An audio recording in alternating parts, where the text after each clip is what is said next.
Hello, I am Anaisa. I am an architect working with interactive public art. I am based in Barcelona right now, and you can see my studio here. I am presenting Heart of the City to celebrate the 10th year anniversary of Pudong Kerry Center.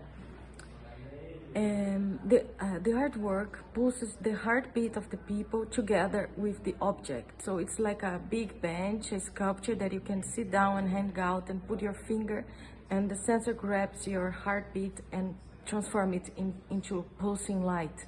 So it's a way that you can feel your heartbeats, you can expand this marvelous feeling that we have inside and share with others, because the others will be sitting around. The object can sit about like 6 people.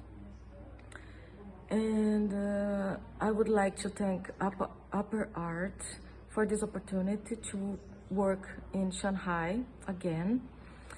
And also to thank a lot all the workers for the project, the company FlyTiger, Flyman, Rodolfo from NYU University, and all of the other people that were involved during the process.